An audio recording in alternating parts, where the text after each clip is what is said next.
স্কুলে mid day meal প্রকল্পের আওতায় পচাবাসি খাবার সরবরাহ নিয়ে সময় সংবাদে প্রতিবেদন প্রচারের পর টনক নড়ে কর্তৃপক্ষের। রোববার রাজধানীর প্রাইমারি টিচার্স ট্রেনিং ইনস্টিটিউটে স্কুল ফিডিং কর্মসূচির সরবরাহকারী প্রতিষ্ঠান, প্রকল্প সংশ্লিষ্ট কর্মকর্তা ও মাঠ পর্যায়ে দায়িত্বপ্রাপ্ত ব্যক্তিদের নিয়ে মতবিনিময় সভা করে প্রাথমিক ও গণশিক্ষা মন্ত্রণালয়। প্রতিমন্ত্রী বলেন, স্কুল ফিডিংয়ে খাদ্যের মানের সঙ্গে আপোষের সুযোগ নেই। কোনো ধরনের গাফিলতি বা অনিয়ম সহ্য করা হবে না। শিশুদের পুষ্টি ও ভবিষ্যৎ সুরক্ষার প্রশ্নে জিরো টলারেন্স নীতি বজায় রাখবে সরকার। আমরা এখন আলাদাভাবে প্রচেষ্টা শুরু করব।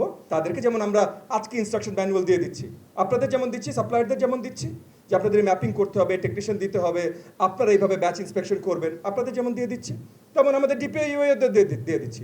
সঠিকভাবে দায়িত্ব পালন না করলে প্রকল্প সংশ্লিষ্টদের কার্যক্রম থেকে বাদ দেওয়ার হুঁশিয়ারি দেন ববি হাজ্জাজ। ব্যবসা বান্ধব সরকার মানে কি, যেন আপনারা ব্যবসা স্বতঃস্ফূর্তভাবে ভালোভাবে করতে পারেন। তাই বলে আবার এত ব্যবসা বান্ধব না যে সার্ভিস দিবেন না, পয়সা নিয়ে চলে যাবেন, এইটাও হবে না।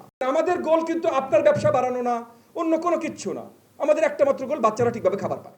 প্রায় ৫,৫০০ কোটি টাকা ব্যয়ে ১৫১টি উপজেলায় বিদ্যালয় ভিত্তিক খাদ্য কর্মসূচি আরও স্বচ্ছ ও গতিশীল করতে বেশ কিছু নির্দেশনা দেন প্রতিমন্ত্রী।